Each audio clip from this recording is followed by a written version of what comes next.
ఇప్పుడు మన పిల్లలు ఇక్కడ చేస్తున్నారు, చాలా వాళ్ళు చూస్తే గర్వపడుతున్నా నేను. వాళ్ళు మాట్లాడిన విషయాలు మీరు చూస్తే కూర్చో కూర్చో కూర్చో కూర్చో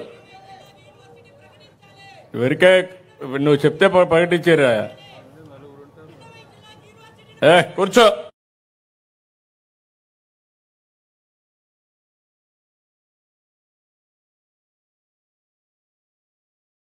థింకింగ్ ఉండే కుర్రాళ్ళు ఉన్నారు, కొంతమంది చెడగొడతా ఉంటారు. ఇదే పని వీళ్లకు, మనం ఏం చేయలేము. వాళ్ళ విధానాలు కూడా ఇట్లే ఉంటాయి. ఇప్పుడు మనం అందరూ కూర్చుంటే ఒక ఇద్దరు ముగ్గురు వచ్చి ఈ పని చేస్తారు వాళ్ళు. ఇంకా ఒక రాబోయే రోజులు కూడా ఇట్లా పనులు చేస్తూనే ఉంటారు. వీళ్ళకి ఒక విధానం ఉండదు, మనం ఏం చేయలేం. వాళ్ళ మైండ్లు ఖరాబ్ అయిన తర్వాత మనం ఏం చేయలేం, కానీ వాళ్ళు వదిలిపెట్టేయడం మంచిది. ఇప్పుడు మీరు చూసిన మంచి ఏదైనా ఉంటే ఆ కుర్రాడు భవిష్యత్తు ఉండాలంటే వీళ్ళు చూసి నేర్చుకోవాలా. పోకి రోడ్డు వారికి తిరిగితే లాభం ఏంటి, ఏమొస్తుంది అతనికి?